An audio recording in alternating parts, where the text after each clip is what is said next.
இவர்கள் 3 பேருமே அணிக்கு கிடைச்ச சாபக்கேடு. அதனால இந்த 3 பேரும் கண்டிப்பா இனிமே தேவையே இல்ல. இந்த 3 பேருக்கும் பதிலாக மேலும் சில இளம் வீரர்கள உள்ள களம் இறக்க போறாராம் நம்ம கௌதம் கம்பீர் அவர்கள். நடக்க போற இன்னைக்கு 3ஆவது T20 மேட்ச்ல கௌதம் கம்பீர் ஒரு முக்கியமான திட்டத்தை கொண்டு வந்திருக்காரு.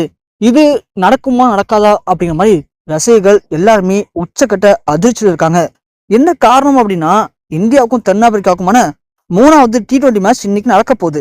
ஆனா ஏற்கனவே நடந்து முடிஞ்ச 2 மேட்ச்ல ஒரு மேட்ச் இந்தியாவும் ஒரு மேட்ச் தென்னாப்பிரிக்காவும் ஜெயிச்சிருக்காங்க. மீதி இருக்கிறது 3 மேட்ச். இந்த 3 மேட்ச்ல இன்னும் 2 மேட்ச் நாம ஜெயிச்சே ஆகணும். அப்பதான் இந்த சீரீஸை நம்ம கைப்பற்ற முடியும். ஆனா தென்னாப்பிரிக்கா இந்தியாவுக்கு இவ்வளவு பேர் சவாலா இருப்பாங்கன்னு நாம சுத்தமா எதிர்பார்த்திருக்க மாட்டோம். இப்படியாப்பட்ட இந்த இக்கட்டான சூழ்நிலையில இந்தியா கிட்ட என்ன பிரச்சனை அப்படின்னு தெரியல. ஆனா அதுக்குள்ள இந்தியாவுல லாஸ்ட் நடந்த 2 T20 மேட்ச்லயும் நம்ம சுமன் கில்லு, அப்புறம் அபிஷேக் சர்மா, சூர்யா இவங்க யாருமே சரியா பிளே பண்ணவே இல்லை. ஒரு மேட்ச்ல நம்ம சிவம் துபேவும் சரியா பிளே பண்ணல. அதனால சிவம் துபே, அப்புறம் அபிஷேக் சர்மா, சுமன் கில்லு இவங்கெல்லாம் அணிக்கே கிடைச்ச சாபக்கேடு. இவங்க அணிக்கு தேவையில்லாத ஒரு ஆணியா இருக்காங்க. அதனால இவங்களை கழட்டி விட்டுடலாம். இவங்க இதுக்கப்புறம் இந்திய அணிக்கே தேவையில்லை. ஸோ இதுக்கு பதிலாக சில இளம் வீரர்கள் என்கிட்ட இருக்காங்க.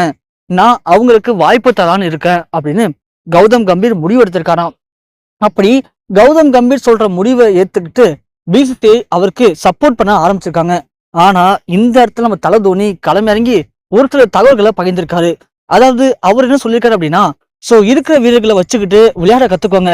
எதுக்கு எடுத்தாலும் இப்படி அவங்க சரியில்லை, இவங்க சரியில்லை, இவங்க வேணாம், அவங்க வேணான்னு நீங்க அளவுக்கு அதிகமா வீரர்களை மன உளைச்சலுக்கு உள்ளாக்குறீங்க. சோ உங்கள்கிட்ட இருக்கிற பிரச்சனை என்ன தெரியுமா? ஒண்ணு சரியில்லைன்னா தூக்கி போட்டு வேற இடத்த தேடி போறீங்க. அது மாதிரி போறது நல்ல முடிவா இருக்காது. முதல் மேட்ச்ல இந்தியா எப்படி ஜெயிச்சாங்க? 2ஆவது மேட்ச்ல இந்தியா ஜெயிக்க முடியாததுக்கு காரணம் என்ன? அணியில இருக்கிற பிரச்சனை என்ன? எதனால ஜெயிக்க முடியாம போனுச்சு? அதை ஃபர்ஸ்ட் ஆராய்ஞ்சு பாருங்க. அதுக்கு காரணம் வீரர்கள் அல்ல, சூழ்நிலை தான்.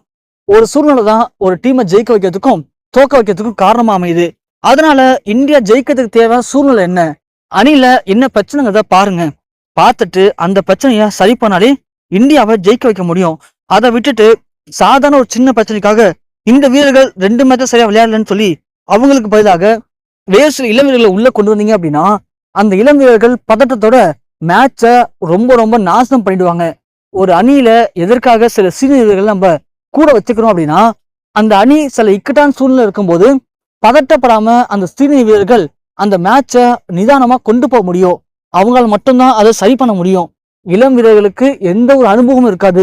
முன் அனுபவம் இல்லாம இளம் வீரர்கள் மட்டும் நம்பி நாம ஒரு போட்டிக்கு போனோம்னா கண்டிப்பா நமக்கு கிடைக்க போறது ஏமாற்றமும் தோல்வியும் தான். அடுத்தது நமக்கு T20 சாம்பியன்ஷிப் மேட்ச் இருக்கு. அந்த மேட்சுக்கு இப்ப இருக்க வீரர்களை இப்ப இருந்து தயார்படுத்துங்க. அதை விட்டுட்டு சும்மா ஒரு மேட்ச் 2 மேட்ச் வீரர்கள் அடிக்கிறேன்னு அவங்களை தூக்கி போட்டு வேற வீரர் கொண்டு வர போறேன் அப்படின்னு நீங்க எடுக்கிற முடிவு முட்டாள்தனமான முடிவா இருக்கும் அப்படின்னு தல தோனி ஒரு முக்கியமான போஸ்ட் ஒன்று போட்டிருக்காரு. அதனால பிசிசிஐ இப்போ கௌதம் கம்பீர்கிட்ட பேச்சுவார்த்தை பண்ணிருக்காங்க. சோ தல தோனி சொல்ற வழியும் கூட நல்ல வழிதான். ஏன்னா அவருடைய அனுபவத்துல அவர் சொல்றாரு. அதனால நீங்க இருக்கிற வீரர்களை மாத்த வேணாம். அட்லீஸ்ட் நம்ம அணில என்ன பிரச்சனை அப்படிங்கிறத நீங்களே யோசிங்க அப்படின்னு கௌதம் கம்பீர்கிட்ட பேசியிருக்காங்க. ஏன்னா நம்ம அணியில இருக்கக்கூடிய கேப்டன் சூரியகுமார் யாதவ், அவரு அப்புறம் ஹர்திக் பாண்டியா இவங்கெல்லாம் போயிட்டு பிசிசிஐல பேசியிருக்காங்க. சோ இவங்களும் தல தோனி சொன்ன அதே விஷயத்தை பத்தி தான் பேசியிருக்காங்க.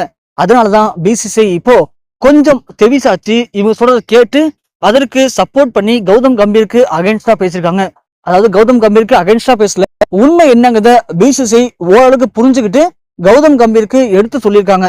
என்ன பண்ணணும் அப்படிங்கிறத கௌதம் கம்பீர் அதை ஒழுங்கா புரிஞ்சுக்கிட்டு அணியில் இருக்கக்கூடிய தவறுகளை சரி செய்வாரா, இல்ல அணியில் இருக்கக்கூடிய இப்படியாப்பட்ட வீரர்களை தூக்கி எடுத்துக்கான வழியை பார்ப்பாரா?